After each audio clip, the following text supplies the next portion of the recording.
Bapak-bapak, ibu-ibu, saudara-saudara sekalian yang dirahmati Allah Subhanahu wa taala.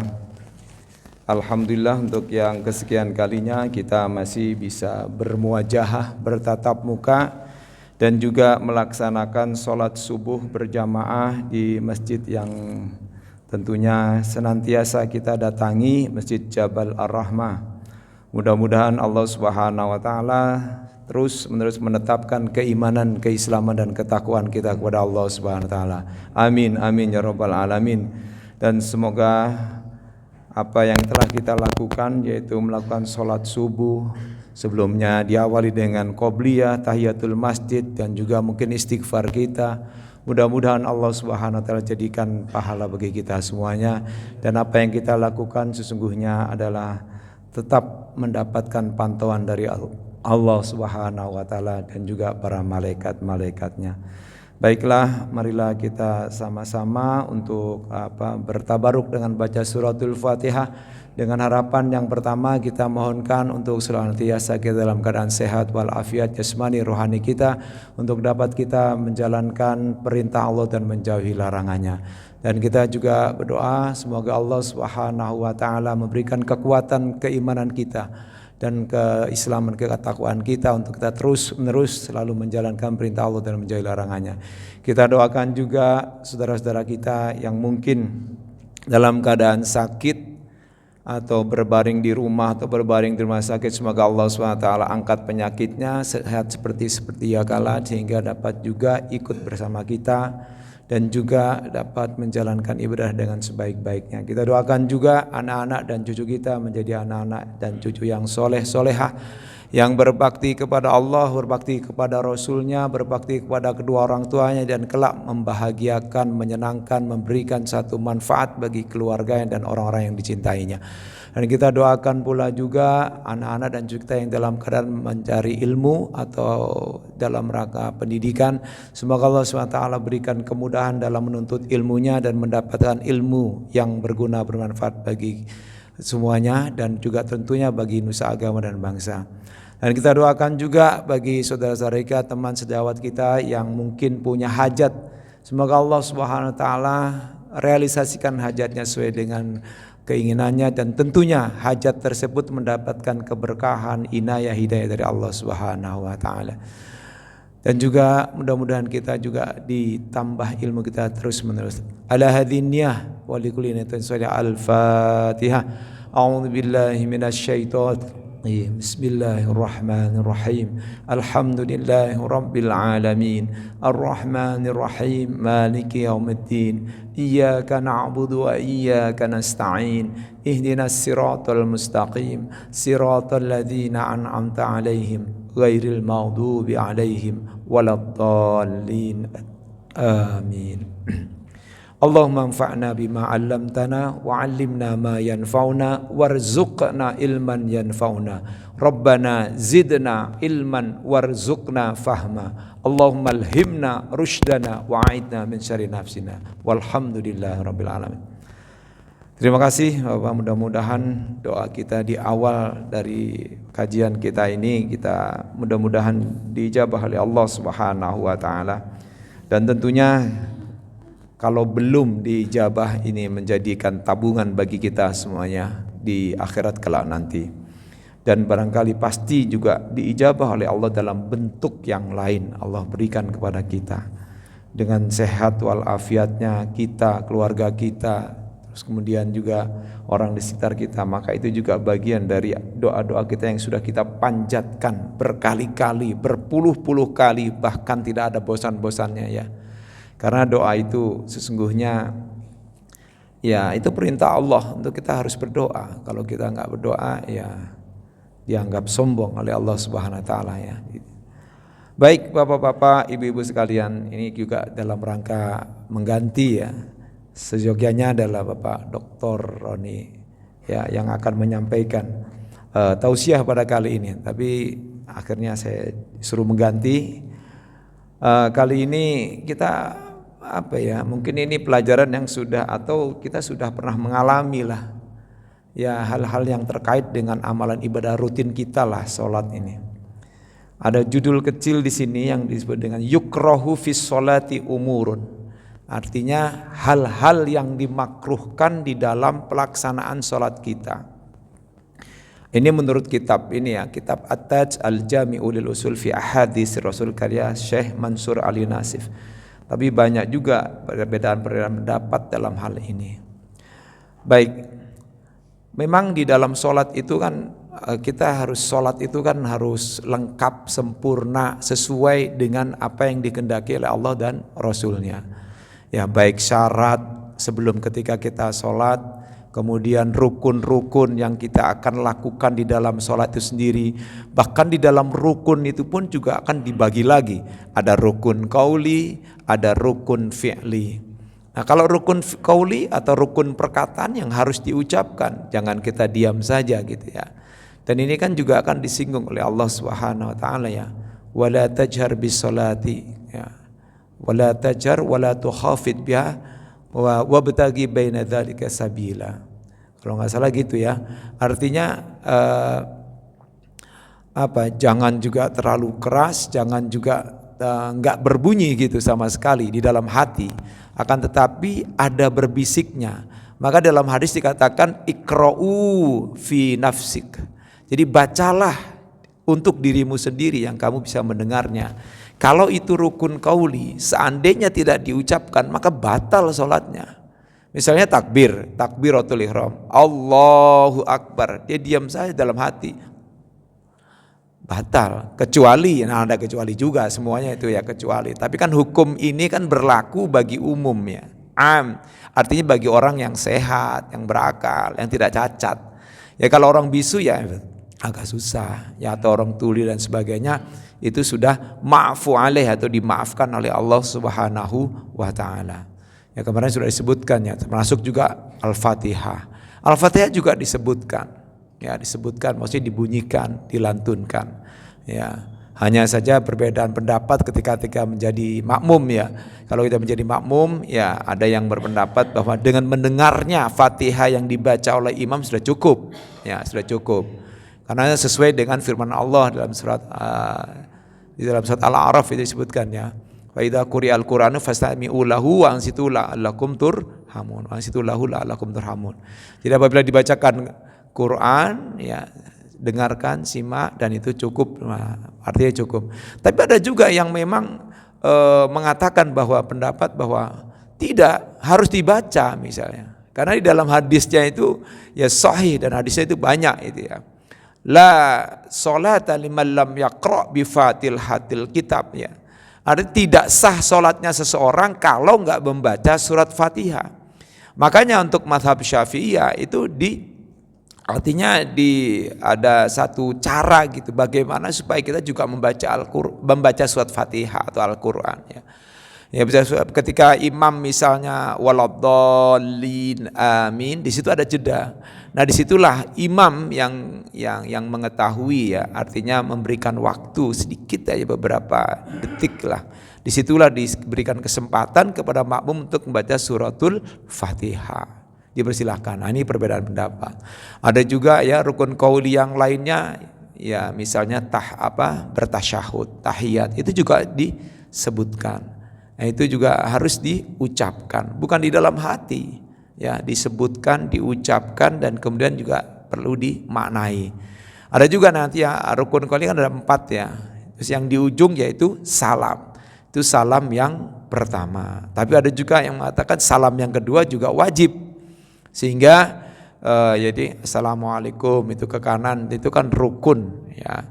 Kemudian kalau untuk mazhab Syafi'i ketika pada saat salam kedua, bagi yang berpendapat hanya salam pertama saja itu adalah rukun, maka pada saat ketika kita pada saat itu batal, kentut atau keluar angin misalnya ya, maka tidak gugur sholat kita atau tidak batal sholat kita yang kita lakukan.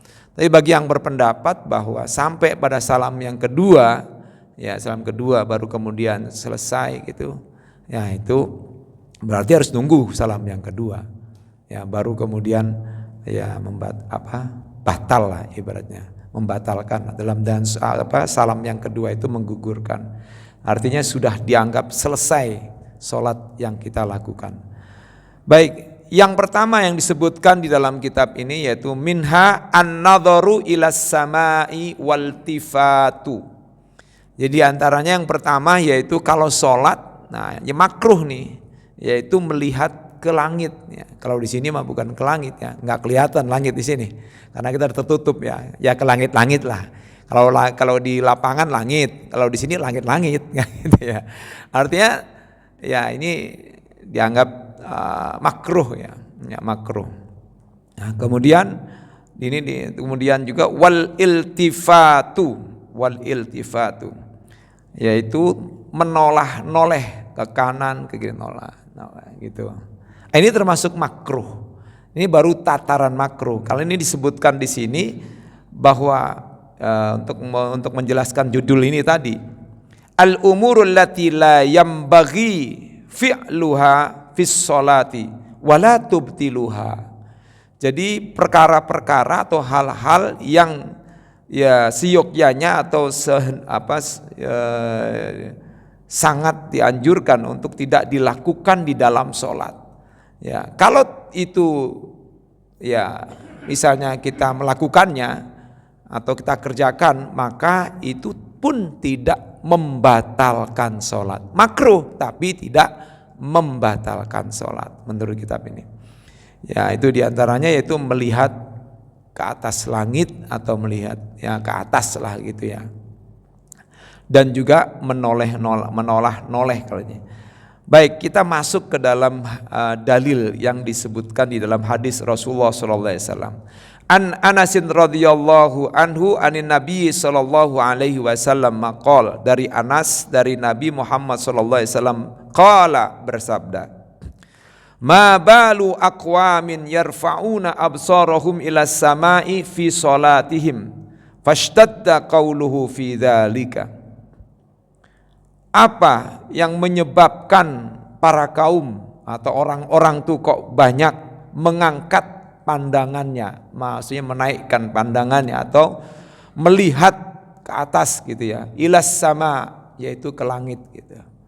Ini Rasulullah ya mempertanyakan lah ibaratnya. Tapi pertanyaan ini menunjukkan bahwa seolah Rasulullah itu tidak suka gitu ya, hal yang tidak suka gitu. Ilas sama fi sholatim, dalam sholat mereka. Fashtadda qauluhu, Rasulullah kemudian mengulang pertanyaan itu, ya menegaskan kembali perkataannya itu, fi dzalika, dalam hal itu, yaitu mengangkat ya pandangan ke atas langit. Di sini ada jelaskan bitakriri hadzal qauli au ghairihi mimma yufidul mubalaghah fi zajri. Jadi mengulang-ulang perkataan Rasulullah itu, diulang-ulang untuk menunjukkan tersampainya ketidaksukaan Rasulullah terhadap apa yang dilakukan oleh para sahabatnya kalau sholat itu kok memandangnya ke atas langit gitu.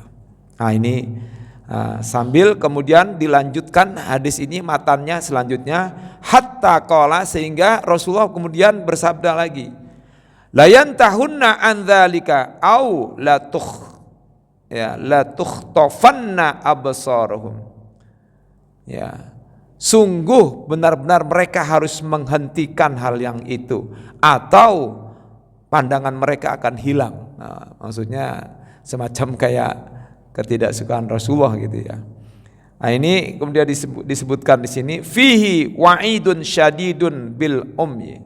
Jadi di sini ada semacam peringatan yang keras dengan disebutkannya ummi, yaitu artinya kebutaan gitu ya, tidak bisa melihat. Illam yantahu, kalau mereka tidak menghentikan pada saat sholat itu memandang ke atas langit sana. Ya, walaupun kita semuanya insya Allah tidak pernah ya ngelihat ke atas ya, kecuali kalau di atas ada cecak atau apa, misalnya ada hal yang aneh kita baru ngelihat ke atas ya. Kayaknya alhamdulillah kayaknya melihatnya ke bawah semuanya, artinya ke tempat sujud. Tapi hal ini perlu saya sampaikan supaya kita juga mengetahui, ada nggak sih sumbernya yang mengatakan bahwa ini kok makruh gitu. Tapi walaupun demikian pernah juga Rasulullah menengadah ke atas langit ya, tapi itu di awal-awal pada saat perkembangan Islam ya, di mana beliau pernah disuruh menghadap kiblat ke Baitul Maqdis, tapi beliau tidak menghendaki itu atau kurang suka lah. Ya, di surat Al-Baqarah kan saya udah pernah jelaskan saat itu ya. Sehingga ketika itu Allah dan juga yang lainnya para malaikat itu melihat mengapa kok Rasulullah itu sholat kok menghadap ke atas langit sana. Nah, sebenarnya ya mengapa Allah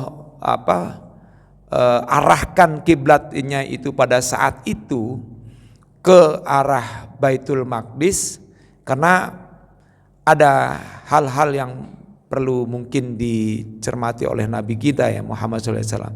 Pertama, karena memang di sana juga pernah turun para nabi-nabi ya. Di samping itu juga Baitul Maqdis adalah tempat suci juga yang ditetapkan oleh Allah Subhanahu wa taala, semacam kayak menghargai dan menghormati mereka lah.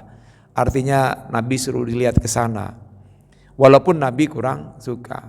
Samping itu yang kedua, karena di Ka'bah Baitullah itu mungkin pada saat itu kan banyak juga ya, kalau terjadinya di awal-awal pas pada saat itu ya, karena banyak berhala-berhala ya, masih banyak berhala-berhala yang jumlahnya banyak sekali ya, sampai 360-an.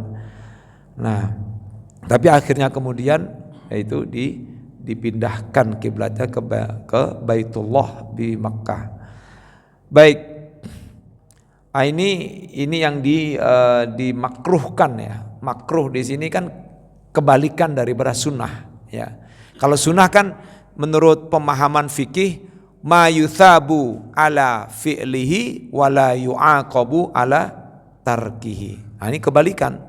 Ya, ma yuthabu ala tarkihi wala yu'aqabu ala fi'lihi.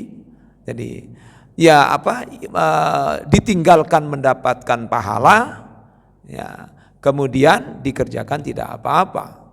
Ya, artinya tidak mendapatkan dosa. Rawahul khamsatu illa Tirmidzi, diriwayatkan oleh imam yang 5, berarti Imam Bukhari, Imam Muslim, Abu Daud, Nasai dan Ibnu Majah. Karena Tirmidzi tidak meriwayatkan. Walafdu Muslimin, ada satu lafaz atau satu riwayat yang disampaikan oleh atau diketengahkan oleh Imam Muslim yang berbunyi layantahiyanna aqwamun yarfa'una absarahum ila sama'i fis salat aw la tarji'u ilaihim. Jadi senada tapi ada tambahan sedikit lah. Misalnya ada kata-kata penegasan gitu, ada yang berbeda redaksinya.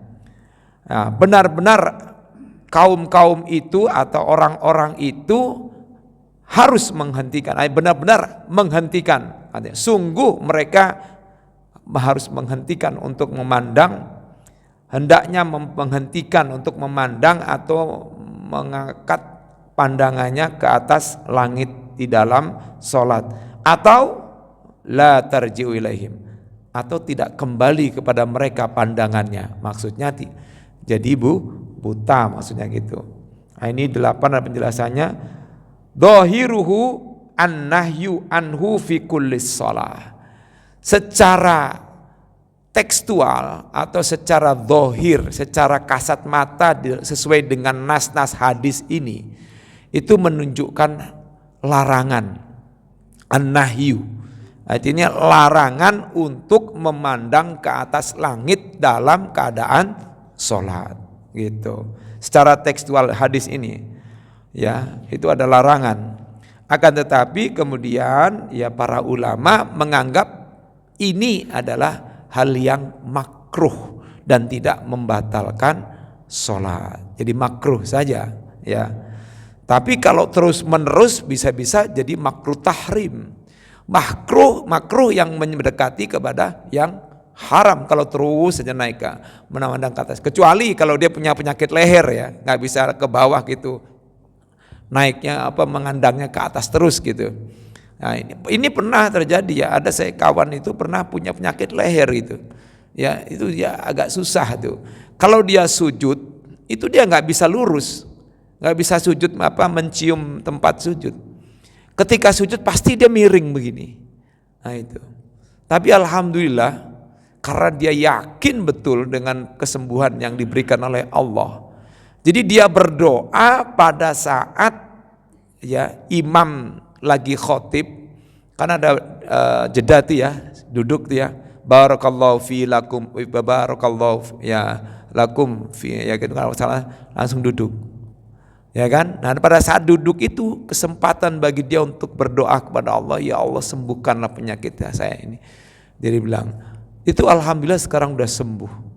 Ya, sembuh, dan alhamdulillah ya walaupun ya itu dia punya penyakit jantung gitu ya. Jantungnya sudah pakai ring dan sebagainya, sampai sekarang ya alhamdulillah masih gitu. Ya, namanya itu ya memang namanya luar biasa. Namanya enggak biasa. Jadi teman saya ini namanya Subhanallah. Nah, namanya aja Subhanallah. Udah titik udah sampai situ aja, Subhanallah, Maha Suci Allah. Ini nama kawan saya itu. Ya, saya pernah itu ketemu gitu ya, ini bicara cerita itu. Dia pakai mobilnya besar gitu. Di belakangnya ada tulisan Subhanallah. Saya tuh heran, nih siapa nih ya? Pakai bahasa Arab gitu. Pas saya tengok dia nongol, Pak Alim, sehat dia alhamdulillah. Ya orangnya kurus kecil ya. Tapi itulah Subhanallah. Mungkin namanya yang bikin dia itu luar biasa ya. Doa dari Allah Subhanahu wa taala. Dan sembuh itu penyakitnya. Jadi penyakit leher. Jadi kalau sujud tuh pasti kepalanya miring begini. Enggak bisa begini. Enggak bisa. Tapi sekarang alhamdulillah. Baik. Ini adalah yang pertama ya disebutkan ya. Walafdu inda du'a fi ba'di riwayat li annahu kana al-waqi minhum wa mudhinnatul wuqu'. Terkait hadis ini bahwa lafadz ini adalah berkenaan dengan masalah berdoa di dalam sebagian riwayat yang disebutkan oleh hadis-hadis itu, dan ini pernah terjadi juga ya. Di mana pada saat berdoa itu ya memandang ke atas langit ya bisa Allahumma, misalnya kita lagi doa kunut gitu ya, bisa juga kan memandang ke atas langit ya, terkait Allahumma rabbana. Oleh karena itu di sini ada yang mengatakan perbedaan pendapat ya, artinya ada yang masih membolehkan gitu pada saat berdoa. Ya kalau doa Allahumma rabb hadhihi da'wati tammah atau ya wassalatil qaimah, kan naik menghadap ke atas lah. Ya. Nah, kecuali pada saat berdoa pada saat sholat itu, maka masih ada yang dibolehkan dan itu tidak dimakruhkan karena berdoa kepada Allah Subhanahu wa taala. Ini banyak nih mati. Selanjutnya biar agak cepat ya. An Aisyah radhiyallahu anha, dari Aisyah radhiyallahu anha, qalat sa'altu Rasulullah sallallahu alaihi wasallam anil iltifati fis salati. Aku bertanya kepada Rasulullah sallallahu alaihi wasallam tentang menoleh-noleh di dalam salat. Nengok kanan, nengok kiri, ada orang lewat. Bagaimana ya? Nah, kalau berpendapat dengan mazhab Syafi'i itu jelas itu dilarang ya. Itu bisa ya, harus pandangan satu ya. Tapi yang paling pokok dia di dalam ya, mazhab Syafi'i itu kalau bergerak lebih dari 3 kali dalam 1 rakaat. Yang disebutkan sih nanti ada dalam 1 rakaat. Kalau bergerak lebih 3 kali dalam 1 rakaat, yang gerakannya bukan gerakan sholat, maka dia bisa membatalkan sholat ya gitu. Tapi ada juga mazhab yang lain tidak batal. Ya mohon maaf, saya pernah sholat ya kemarin kalau nggak salah itu ya, di samping saya itu ya kan ada yang sholat, saya jadi ngitung tuh dia gerakan gerak lagi lagi nih, pokoknya ada aja sampai 6 kali saya lihat, wah dia nggak batal berarti bagi dia ya, bagi dia nggak batal. Ada juga ketika pada saat dia mau sujud nih, nah, barangnya kan di tengah nih, dirapi-rapiin tuh. Baru dia sujud. Baru sujud. Berarti dia nggak batal. Ya dia ada ya kelompok ya. Ya ini menurut ya Imam ya Ahmad bin Hambal ya, yang juga dirujuk oleh saudara-saudara kita yang mengatakan ya bergerak lebih dari 3 kali tidak membatalkan. Bahkan yang lebih ekstrim lagi, HP bunyi, nah segini lagi, itu juga ada juga yang ya artinya tidak membatalkan. Nah ini kalau ini kebetulan kitab ini juga merujuk kepada mazhab Syafi'iyah gitu ya, artinya ya kalau gerakan itu seperti itu ya membatalkan ya. Karena ada juga yang kemudian yang mengatakan selama tidak bergerak ya itu tidak membatalkan. Baik, kita lanjutkan selanjutnya tadi ya, iltifatu fis shalah ai bil wajhi, yaitu dengan wajahnya atau dengan mukanya menoleh kanan. Amal iltifatu disebutkan amal iltifatu bis sadri, di sini disebutkan famubtilun ya li faqdi syarti wa huwal istiqbalu kama sabaq. Adapun artinya noleh dengan muka, lihat gini, dianggap makruh, hukumnya makruh. Tetapi kalau menolehnya sampai merubah dadanya, posisi dadanya ya tubuhnya ini sampai begini. Nah, di sini disebutkan, nah ini sesuai dengan mazhab Syafi'iyah, membatalkan sholatnya. Jadi kalau sampai begini, badannya ikut bergerak, ya ini dikatakan karena itu hilangnya syarat, yaitu syarat yang dikhususkan ya, syarat untuk sholat. Sholat itu kan harus menghadap kiblat. Tetapi kalau saat sudah miring badannya, ya sudah bergerak badannya, maka itu membatalkan ya, membatalkan karena ketiadaan syarat yaitu menghadap kiblat. Nah ini disebutkannya seperti itu di dalam kitab ini. Faqala huwa ikhtilasun. Nah ini kan Aisyah bertanya kepada Rasulullah tentang bagaimana menoleh cuman wajahnya aja atau mukanya. Lalu dijawab oleh Rasulullah SAW, huwa ikhtilasun, itu adalah salah satu pencurian ya, disebutkannya sebagai pencurian 10 di sini. Ikhtitafu bisur'atin wa tahwilu min amali syaiton liyasrifa al-musalli anil khusyu'i fayafutut thawab. Ya, karena itu sebagai gerakan yang dianggap mencuri dalam sholat ya. Ikhtitaf juga gerakan yang itu gerakan yang sesungguhnya didukung oleh satu gerakan dari kegerakan setan. Nah, maksudnya dialihkan bagi orang sholat tersebut supaya enggak khusyuk sholatnya. Maka oleh karena itu dia menurut kitab ini akan membatalkan, tidak mendapatkan pahala, tidak mendapatkan pahala. Fayafutus thawab. Baik, yakhtalisuhu syaitanu min sholatil abdi. Inilah yang di satu gerakan yang disebut satu gerakan curian yang dapat yang tentunya digerakkan oleh setan ya di dalam sholatnya seorang hamba. Rawahul Bukhari wa Nasa'i wa Abu Dawud. Diriwayatkan oleh Imam Bukhari, Imam Nasa'i dan Abu Dawud. Walahuma la yazalu, dan juga ada hadis ya dengan sanad yang soleh atau sahih sama ya. Walahuma, ini ada satu riwayat lagi, la yazalullahu muqbilan alal abdi wa huwa fi salatihi ma lam yaltafit fa idzal tafata in sarafa anhu. Ada hadis lain yang kemudian menegaskan tentang makruhnya bertolah-toleh muka ya, bahwa Allah mengatakan Rasulullah mengatakan bahwa Allah akan senantiasa masih ya menghadap ke seorang hamba yang sedang sholat ya, selama orang tersebut tidak tolah-toleh. Nah, ini hadis. Dan Allah Subhanahu wa taala tidak akan menghadap ke seorang hamba yang sedang sholat tersebut. Dia akan memalingkan pandangannya, Allah itu, selama orang itu bertolah-toleh. Nah, bertolah-toleh maksudnya ya, menggerakkan wajahnya.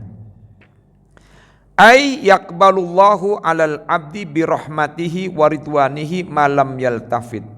Maksud makna dari hadis tadi yaitu Allah akan menghadap ke seorang hamba tersebut dengan rahmatnya dan keridhoannya, ya, selama dia tidak tolah-toleh. Wa illa a'rada anhu, ya, wa qilla thawabuhu.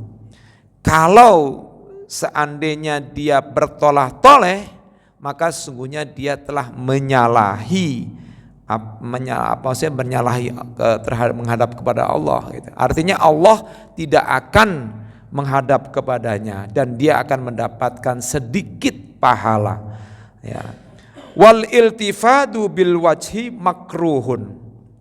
Jadi menoleh-noleh dengan muka, dengan wajah itu makruh hukumnya, ya. Litahwilihi anil kiblati, karena itu dapat, ya, merubah dari menghadap kiblat.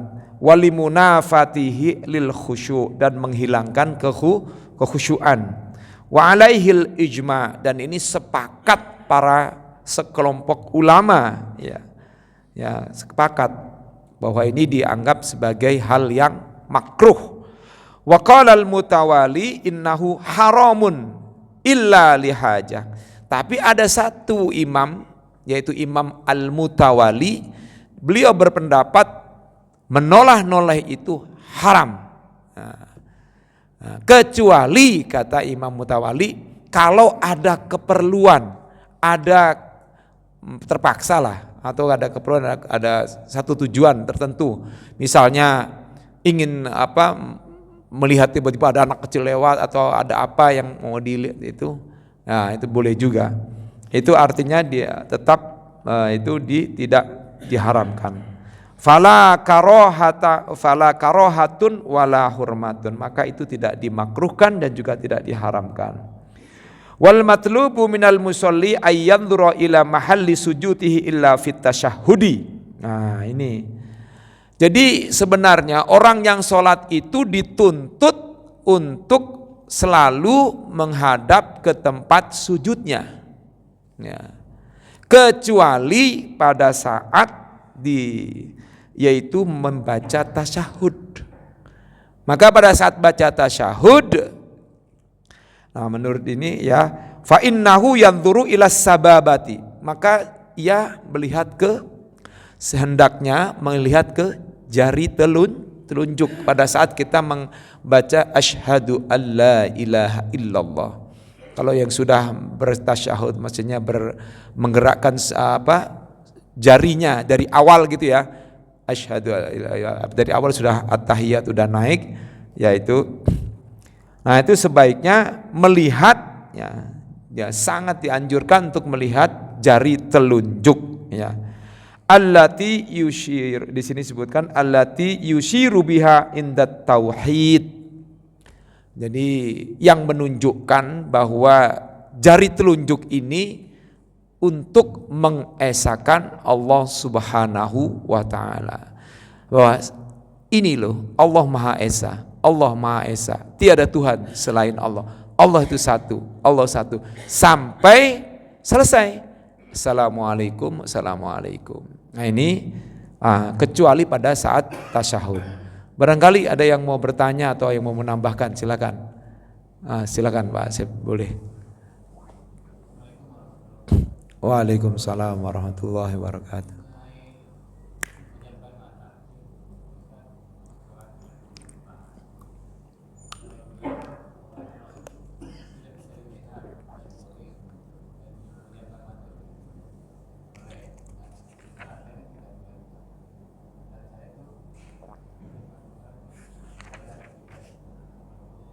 Ya, baik.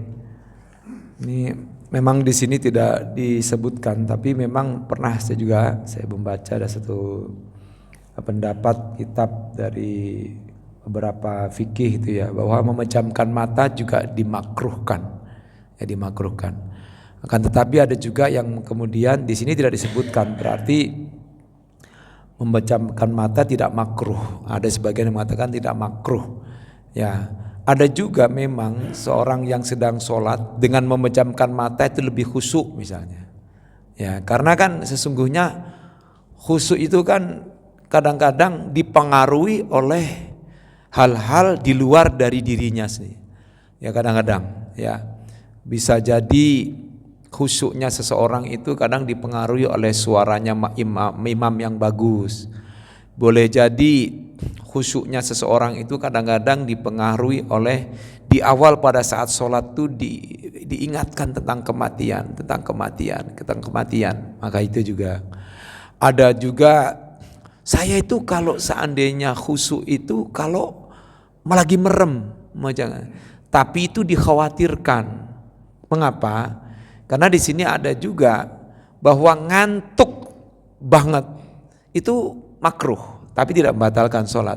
Ngantuk banget, ya. Bahkan di sini dikatakan ya di dalam hadis itu. Jadi idza kanal abdu ya idza kanal musalli idza na'asal musalli falyarkud katanya. Kalau seorang sholat itu yang sedang mendirikan sholat sedang ngantuk berat, maka hendaklah tidur aja dulu, falyarkud, tidur. Sehingga sampai dia seger kembali baru sholat lagi. Cuma kalau kita bisa melihat waktu, ya waktu juga. Nah waktu itu kan terbagi menjadi ada waktu muwassa, ada waktu mudoyak. Waktu muwassa itu waktu yang leluasa kita bisa melakukan sholat. Tapi kalau waktunya sempit, ya udah lakukanlah sholat walaupun dalam keadaan ngantuk. Toh itu makruh saja, tidak sampai dengan yang haram. Jangan kemudian dipahami, ya misalnya kan tidur misalnya, atau misalnya ada yang kemudian ada kan bacaan adzan subuh ya, as-salatu khairum minan naum, itu sesuai dengan hadis ya. Salat itu lebih baik daripada tidur. Nah ini malah Rasulullah suruh tidur kalau ngantuk. Nah ini kenapa Pak kok bertentangan? Tidak bertentangan ya sebenarnya. Ya, memang banyak dalil-dalil di dalam hadis atau di dalam Al-Quran yang secara dohir, secara tekstual nampaknya bertentangan antara yang satu dengan yang lain. Ya. Jadi artinya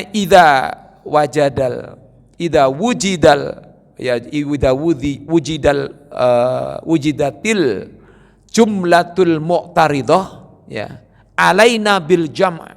Jadi ada satu kaidah dalam usul fikih, apabila ditemukan satu pernyataan kalimat yang nampaknya bertentangan antara kalimat yang satu dengan pernyataan yang lain atau hadis yang satu dengan hadis yang lain, maka hendaknya kita mengkompromikan, bukan lantas kemudian membenturkan, wah ini kok nggak boleh, di sini kok boleh, jadi enggak. Tapi kita harus kumpulkan. Ini disesuaikan dengan kondisi dan situasi. Ya, kadang Rasulullah memang mengatakan kepada secara pribadi ya, kepada orang ini boleh, tapi kepada yang ini kok nggak boleh. Nah, kan pernah kan ada Bapak jumpai gitu hadis-hadis seperti itu. Nah, kita harus bisa mengkompromikan. Ulama ini sudah mengkompromikan. Ada alatnya yaitu usul fikih. Ya. Jadi kalau ya misalnya kayak ini ngantuk berat itu kan karena sebab ngantuk maka dimakruhkan ya. Nah kan ada kaidah lagi yang mengatakan al hukmu yaduru ma'al illah wujudan au adaman. Hukum itu beredar ya sesuai dengan sebabnya. Ya, ada ataupun tidak adanya hukum tersebut karena ada sebabnya. Gitu. Ya, misalnya ya dimakruhkan juga kalau kita menggunakan pakaian yang berwarna-warni. Ada Rasulullah pernah ada satu hadis itu. Ya Rasulullah itu pernah sholat. Ya Rasulullah sholat itu pakai khomisah. Di sini sebutkannya khomisah. Ya. Khomisah itu adalah pakaian yang berwarna-warni. Ya. Sehingga kemudian Rasulullah mengatakan di sini sebutkan ya anna Nabiya sallallahu alaihi wasallam shalla fi khamisatin laha a'lamun. Rasulullah pernah sholat dengan menggunakan pakaian yang disebut dengan khamisah. Pakaian itu warna-warni. Lalu Rasulullah mengatakan, faqala saghalatni a'lamu hadhihi katanya. Ini baju ini membuat aku tuh sibuk gitu. Kata Rasulullah SAW. Dengan warna-warni ini membuat aku sibuk. Artinya apa? Menghilangkan kekhusyuan Rasulullah SAW. Lalu Rasulullah mengatakan, idhabu biha ila Abu Jaham. Udah bawa ini pakaian ini ke Abu Jaham. Abu Jaham itu seorang sahabat, ya. Ya, kemudian Abu Jaham itu yang memberikan, menghadiahkan kepada beliau, yaitu yang bernama aslinya di sini disebutkan itu yang bernama Amr. Di sini disebutkan ya Amir bin Hudzaifah Al-Kursi, seorang sahabat yang terkenal. Dia menghadiahkan baju khamisah tersebut kepada Nabi Shallallahu Alaihi Wasallam karena menghormati pemberian dan hadiah dari seorang sahabatnya.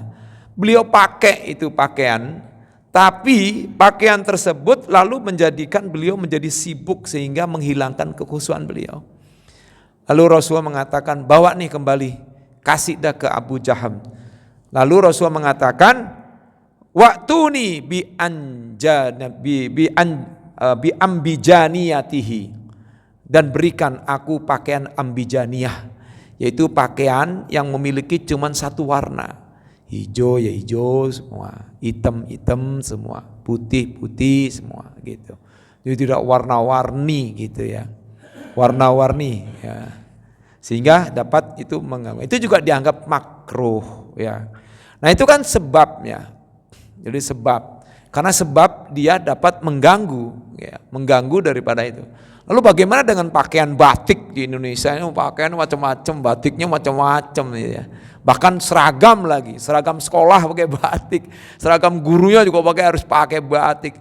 Masa ya sebenarnya yang paling bagus ya. Bagaimana kalau itu? Kalau itu dirasa tidak tidak menghilangkan kekhusyuan atau nggak bikin sibuk, nggak bikin kemudian kita sibuk dengan baju itu, maka tidak apa-apa, tidak menjadi makruh. Itu tadi karena ada kaidah usul fikih, al hukmu yaduru ma'al illah wujudan au adaman. Hukum itu beredar sesuai dengan sebabnya. Ada atau tidaknya hukum itu karena ada sebabnya. Kalau sebabnya nggak ada, misalnya nggak apa-apa. Ya seperti misalnya juga kan, ada perintah di situ kan, di mana perempuan itu ya jangan dilarang kalau ke masjid. Misalnya anak kita atau istri kita atau adik kita perempuan datang ke masjid, jangan dilarang kata Rasulullah. La tamna'u nisa'akum al-masajida fa fi buyutihinna khairul lahunna. Jangan kau larang istri-istrimu, anak-anakmu, saudara-saudari perempuanmu ke masjid, tapi di rumah itu lebih baik misalnya. Tetapi kalau misalnya bahkan di dalam hadis dikatakan hunna tafilatun ya. Hendaknya mereka itu kalau disyaratkan kalau pergi orang-orang ya, maksudnya istri-istri kita atau perempuan-perempuan itu ke masjid, disyaratkan agar tidak berhias atau tidak berwangi-wangian. Tafilatun artinya itu bau tidak sedap lah. Ya. Asalnya maknanya bau tidak sedap. Ya tapi jangan sampai bau tidak sedap dong. Itu bikin orang di sekitarnya juga nanti jadi nggak khusyuk ya, mencium baunya gitu ya, tafilat. Nah ini kan kalau misalnya kedatangan perempuan-perempuan itu ke masjid tidak mengganggu dan apalagi tidak mengganggu misalnya kaum laki-laki dan sebagainya, tidak terjadi fitnah, ya tidak apa-apa gitu. Tetapi kalau misalnya nih ya istri kita cantiknya minta ampun ya, cantik banget lah misalnya. Ini kalau udah bahasa cantik tuh cantik banget lah gitu ya. Ya misalnya cantik sekali istri kita. Itu kalau lewat orang itu pada matanya misalnya nggak bisa ditahan itu ya. Itu ya sebaiknya di rumah dah kalau gitu ya. Kalau cantik banget istri kita ya sebaiknya di rumah ya. Tapi dan sebaiknya kalau keluar jangan terlalu berhias. Jangan berwangi-wanginya terlalu ya. Orangnya udah pergi sekitar 100 meter, baunya masih kecium. Waduh, kebayang terus itu kan ya. Kadang-kadang baunya seger banget ini kisahnya gitu kan. Ada itu ya wangi-wangian itu tadi sebabnya karena itu tadi bertabarruj ya, artinya bertabarruj atau kalau bisa karena dianggap nanti bisa mengandung fitnah. Baik, jadi gitu Pak. Jadi ada juga yang mengatakan makruh, tapi ada juga yang mengatakan tidak. Tapi kalau seandainya itu bisa menjadikan dia membuat mengantuk dan kemudian menurut saya sih kalau kita merem tuh kadang-kadang juga bisa membayangkan ke hal-hal yang lain gitu. Malah justru ya ada beberapa kalau kita merem kita tetap harus melihat ke tempat sujud sebaiknya. Ya kalau di sini disebutkannya harus melihat ke tempat sujud. Berarti tidak boleh merem. Maksudnya makruh lah merem itu. Ya makruh. Ya. Kalau apalagi kalau ngantuk berat, di sini juga ada. Nanti ini belum nih, banyak nih soalnya. Belum semuanya, kalau semuanya bisa lama. Nanti besok insya Allah kalau seandainya saya menghentikan juga saya akan sampaikan. Baik, barangkali ada yang bertanya lagi Pak Raja, silakan.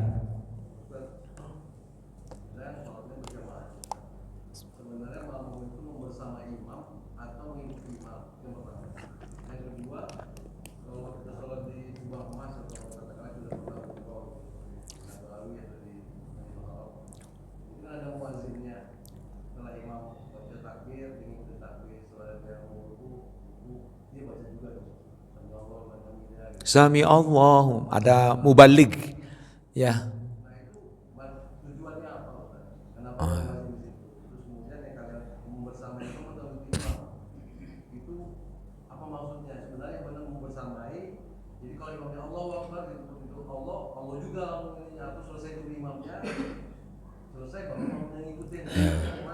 Iya ya.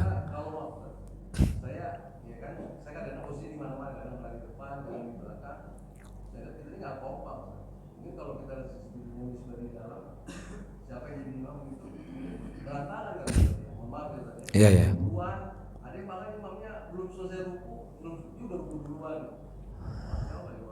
Iya ya. Oke. Dalam hadis dikatakan, hadisnya sahih dikatakan ya tentang itu ya Pak ya. Supaya ini biar ngerti ya. Wah, apa ya? Innama ju'ilal imamu liyu'tamma bihi. Sesungguhnya imam itu dijadikan untuk diikuti. Nah, diikuti. Maka maksud daripada apa itu kalau di Masjidil Haram di Masjid, memang ada satu itu di sini juga ada disebutkan lil masjidi muadzinani. Hendaknya setiap satu masjid itu punya 2 orang muadzin. 2 orang muadzin. Maka pada saat saya kemarin umroh itu kan di Masjid Nabawi itu saya dekat persis di atas itu ada orang yang azan. Tapi yang azan itu ada 2. Yang satu sudah senior, yang satu masih muda. Nah, pada saat sebelum qomat itu yang muda datang tuh kayak yang tua sambil mungkin ngobrol gitu ya, apa yang ada. Nah, itu pertama yang azan pertama itu yang muda. Suaranya lantangan, wah gitu kan. Nah, baru kemudian pada saat qomat itu yang senior. Padahal dalam suatu hadis dikatakan, nah ini kan pendapat bisa baca berbeda ya. Disebutkan bahwa man adzana fahuwa yuqim. Barang siapa yang adzan dia yang qomat. Ya kan gitu kan. Kalau lah hadis nih sahih itu. Man adzana fahuwa yuqim. Kalau dia yang adzan ya dia juga yang qomat harusnya, jangan yang lain gitu. Tapi kan kadang-kadang nggak apa-apa, itu nggak masalah. Nah itu sebaiknya lebih utama yang qomat ya yang adzan tadi, ya. Karena kan istilah qomat dengan istilah adzan itu kan kadang dimaknai sama, ya kan? Ad-du'a'u bainal adzanaini ya mustajabun. Doa di antara 2 adzan. Ya kan, qomat disebut sebagai adzan juga. Nah, doa di antara dua azan, yaitu azan pertama dengan iqamah, itu adalah mustajab. Makanya banyak yang berdoa pada saat selesai melakukan qobliyah misalnya, ya di situ doa banyak ya itu karena di situ mustajab. Nah, terkait dengan itu tadi mubaligh, ya istilahnya kita nyebutnya mubaligh kan, kadang-kadang ya padahal sudah ada mic, sudah ada loudspeaker, tapi kenapa di Masjidil Haram, Masjid Nabawi masih pakai terus? Ya masih pakai terus. Allahu Akbar, Allahu Akbar. Nah, itu kan. Kenapa? Nah, ini mungkin kita bisa maknai dari hadis tadi. Karena imam itu harus diikuti, bukan dibersamai, bukan sama gitu ya. Artinya pada saat Allah yang kedua itulah kita bergerak begitu. Nah, ini mungkin itu. Karena dulu memang dua azan itu tujuannya untuk, kalau di zaman Khalifah Utsman bin Affan ya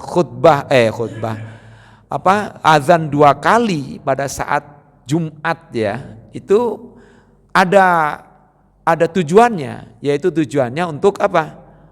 Ya, yang pertama mengasih tahu kepada orang-orang yang ada di pasar bahwa ini adalah hari Jumat, untuk segeralah meninggalkan transaksi jual beli dan menuju ke masjid untuk menegakkan sholat Jumat.